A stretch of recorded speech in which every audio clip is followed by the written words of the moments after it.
second day, running planned evacuations from the besieged cities of Mariupol and Volnovakha in Ukraine yesterday had to be aborted as Russian military continued with shelling despite announcing ceasefire calls. Meanwhile, despite the war raging in its 12th day today, the government of Nepal has expressed its helplessness, citing a lack of proper track regarding its nationals trapped in the war-torn Ukraine. In the given scenario, serious questions have been raised about the rescue efforts, which so far has been disappointing to say the least. Good morning, I'm Sarah Chitakar and these are the headlines of the hour. Ruling Alliance pitched the proposal of early elections to counter main opposition's continued obstruction at the parliament. CPNUML says it's a ploy to postpone local polls. Impeachment process against Chief Justice Cholendra Samsher Rana begins with the formation of an 11-member committee. CPNUML also joins the impeachment process. Ukrainian President Volodymyr Zelensky appeals to the West to strengthen sanctions on Russia as Russia announces it will attack Ukraine's military-industrial complex.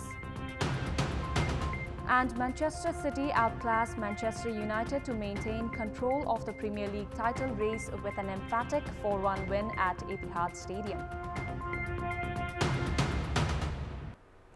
The ruling alliance has expressed its intent of halting the operation of Parliament for its full term and conduct election of the House of Representatives. The ruling alliance has started discussions on conducting the election prior to the scheduled date as a main opposition, CPNUML, has been obstructing the Parliament for the past 6 months. Meanwhile, CPNUML has termed it a strategy to postpone local level election. Chairman of ruling partner CPN Unified Socialist Madhav Kumar Nepal yesterday lambasted at CPNUML and proposed to go for election by dissolving the parliament. CPNUML that had dissolved the parliament twice when the government has been continuously trying to weaken the parliament. The parliamentary obstructions for the past 6 months has delayed discussion and endorsing of bills of public interest. There are still over 57 bills that are under discussion at the federal parliament. The current session of the parliament that started 2 months ago has only endorsed the MCC bill.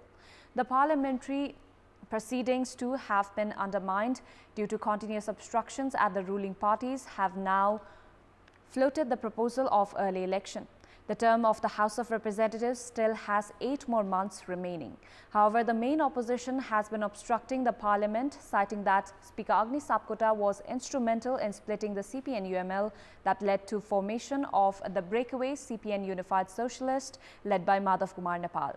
The main opposition intention on obstructing the parliament lies in its desire to hamper parliamentary proceedings while calling the ruling alliance proposal of early general election as a ploy to hamper local level polls. In the meantime, political analysts have seen the proposal of the ruling alliance as a ploy to bargain with the main opposition to clear parliamentary hurdles. In our Public Voice segment, we had asked people in several provinces regarding who should play what role to make the parliamentary proceedings more effective. Let's take a look at what they had to say. Public Voice. सबै पार्टीहरु मिलेर चाहिँ देश बनाउनु पर्यो जो सरकारमा बस्या हुन्छ त्यसले राजनीतिक एजेन्डा मात्रै अल्झिरहनु भन्दा पनि जनताका समस्याहरूलाई संसदमा चाहिँ छलफलको विषयवस्तु बनाउनु पर्छ। जथाभावी संसद बन्द गरिदिन चाहिँ भएन। पार्टीको पनि जिम्मेवार हुने चाहिँ यसमा चाहिँ भूमिका रहनेछ। सत्ताबाट बाहिर हुन्छ नि त्यो आफूले चाहिँ जे गर्दा पनि त्यति बेला चाहिँ जे कुराको पनि विरोध गर्ने यो परम्परा छ नि यसले चाहिँ त्याग्नु पर्छ।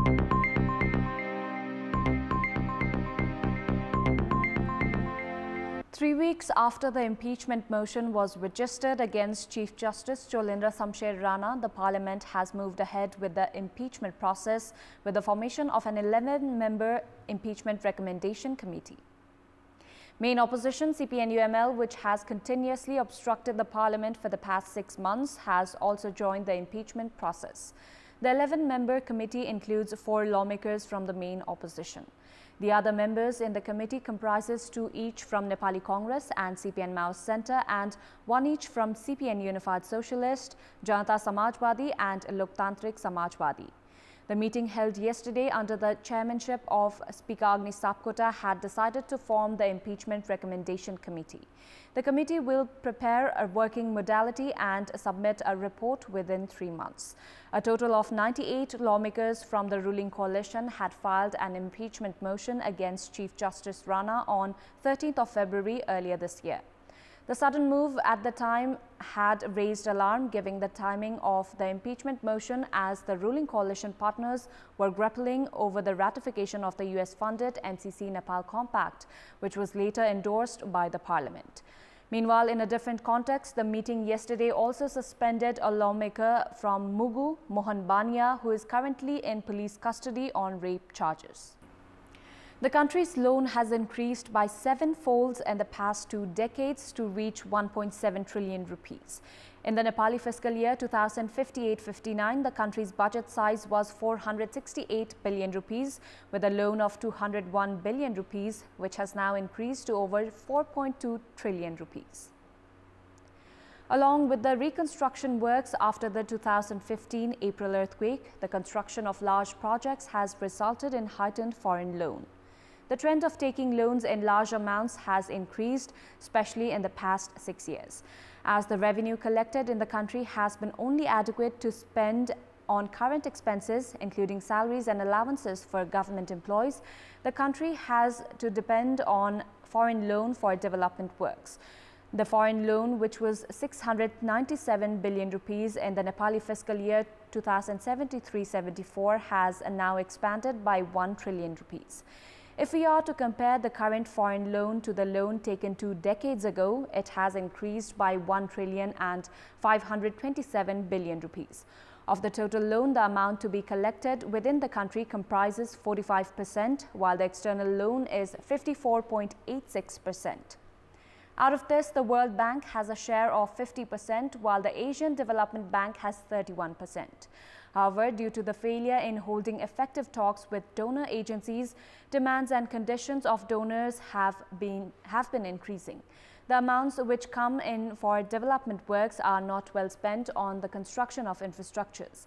As per the policy of foreign loans, consultancy expense should be limited to 5%. However, 15 to 20% has been spent under such headings. As most consultants are foreigners, such amounts all go to foreign countries.